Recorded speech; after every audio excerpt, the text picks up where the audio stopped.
अमरीकी काबीना इजलास में पाकिस्तान भारत जंग का जिक्र। अमरीकी सदर डोनाल्ड ट्रंप ने खिताब में कहा कि 8 जंगें रुकवाई हैं, चाहता हूं कि रूस यूक्रेन जंग भी रुक जाए।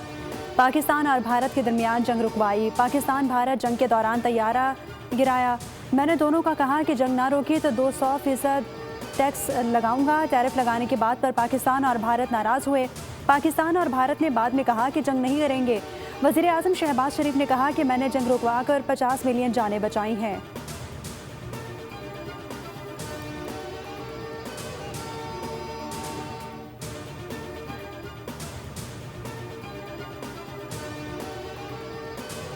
पाकिस्तान की फौज हमारी रेड लाइन है। चेयरमैन पीपल्स पार्टी बिलावल भुट्टो जरदारी का सोशल मीडिया पर वीडियो बयान। कहा कि कश्मीर की सरहद पर खड़ा हमारा सिपाही जान खतरे में डालकर पाकिस्तान की हिफाजत करता है। मैं पहले भी कह चुका हूं कि पाकिस्तान की फौज हमारी रेड लाइन है। हमारे सिपाही किसी सियासी बहस का निशाना नहीं बनने चाहिए। वो कौम का फ़ख्र हैं। हमारे शहीद फौजियों और पुलिस के जवानों की कुर्बानियों को कभी नहीं भुलाया जा सकता। हर कुर्बानी का एहतराम और शहदा के लवाहिकीन को इंसाफ मिलेगा। जो अपना आज हमारे कल के लिए कुर्बान कर रहे हैं, उनकी इज्जत हमारी जिम्मेदारी है।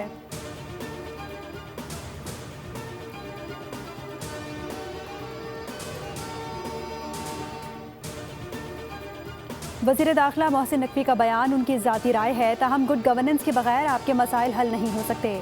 तर्जुमान पाक फौज ने कहा कि जब आबादी 7.5 करोड़ थी उस वक्त भी 4 सूबे थे। आज आबादी 25 करोड़ है, लेकिन आज भी 4 ही सूबे हैं। आबादी इतनी बढ़ गई है कि हमें कुछ सोचना पड़ेगा। इस तरह से मसाइल हल नहीं होते। अवाम अगर गवर्नेंस से मुतमईन है तो ठीक, वरना आइन के मुताबिक फैसला किया जाए।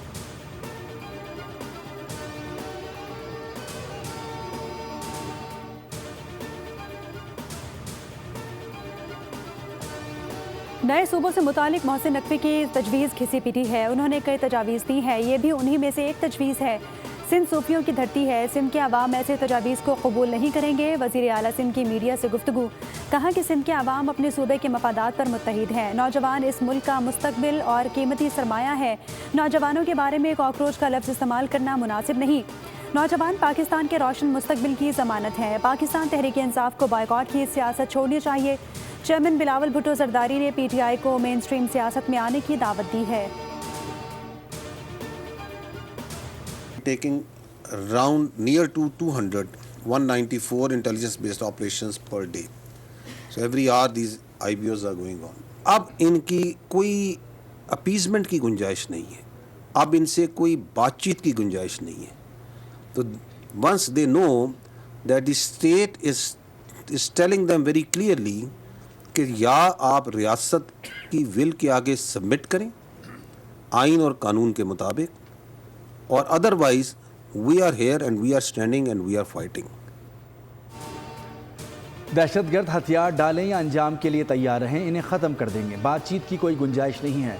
DG ISPI lieutenant general Ahmed Sharif Chaudhry का दो टोक पैगाम। कहा कि जानबूझकर ये तासुर फैलाने की बात की जाती है कि बलूचिस्तान में हालात ख़राब हैं। इलीट और सरदार चाहते हैं कि गरीब का बच्चे आगे ना बढ़े। हम इलीट क्लास और सरदार से नहीं, बलूचिस्तान के लोगों से बात करेंगे। हार्ड स्टेट का मतलब कानून की बिला इम्तियाज़ हुक्मरानी और रियासत के साथ गैर मशरूत वफादारी है। हार्ड स्टेट का हरगिज़ ये मतलब नहीं कि मिलिट्री रियासत को चला रही है।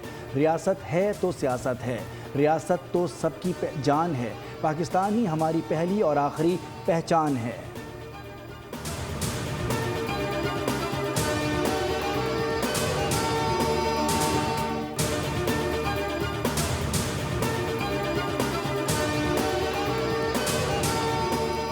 मुल्क में मजमूई तौर पर 40,000 से ज़ायद इंटेलिजेंस बेस्ड ऑपरेशंस किए जा चुके हैं। बलूचिस्तान में 31,000, KP में से 7,177 ऑपरेशंस किए गए, जिनमें 2,084 मुसद्दिका दहशतगर्द जहन्नुम वासिल हुए।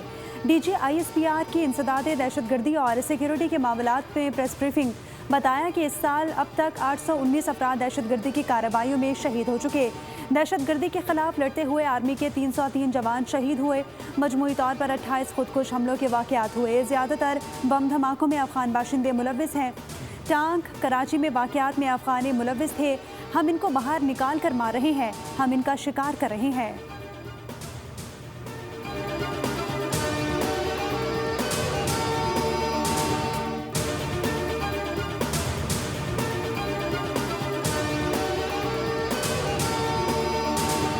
ये वो कबीला है ये वो हिस्सा है उस सोसाइटी का जिसकी कोई आप नहीं समझता मेरी ऑब्लिगेशन, नहीं समझता सिर्फ मेरे rights. You are only stakeholder in your own personal and your own families fortune, not in the people of Balochistan. क्योंकि उन्हें तो ये आदत है कि ये लेवीज की जो फोर्स है ये मेरी सरदारी, मेरी जाती फोर्स है। अगर तुम ये रोकोगे तो मैं फिर दहशतगर्दी कराऊंगा, उसको फरोग दूंगा और फिर ये नारे मारूंगा कि तुम्हारे हालात तुम्हारे काबू में नहीं है।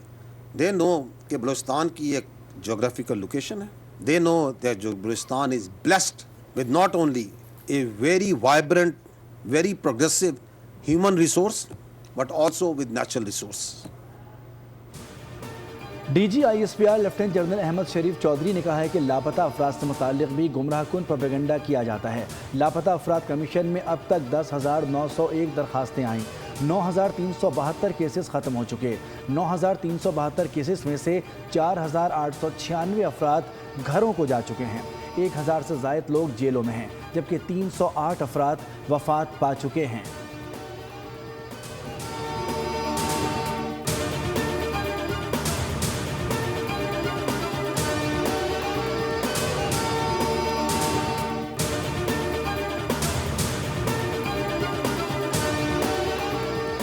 इस्लामाबाद रावलपिंडी में बारिश, blue area, Karachi company, IJP road और शक्रियाल में बादल बरस पड़े। 12 कहूँ में शदीद बारिश के बाद मुतादिद घरों में बारिश का पानी दाखिल हो गया। शहरियों को शदीद मुश्किलात का सामना। खैबर पख्तूनख्वा के बेशतर अजला में बारिशों का नया स्पेल। पेशावर, हज़ारा, मालाकंड, मर्दान और कोहां डिवीज़न में बरसात। खैबर, लंडी कोतल और गिरदोनवा में तूफ़ानी बारिश के बाद नशेबी इलाके ज़ेर-ए-आब आ गए। मानसून सिस्टम सिंध में दाखिल। थरपारकर और दीगर शहरों में बारिश शुरू। महकमा मौसमियात के मुताबिक कराची में आज रात से बारिश हो सकती है।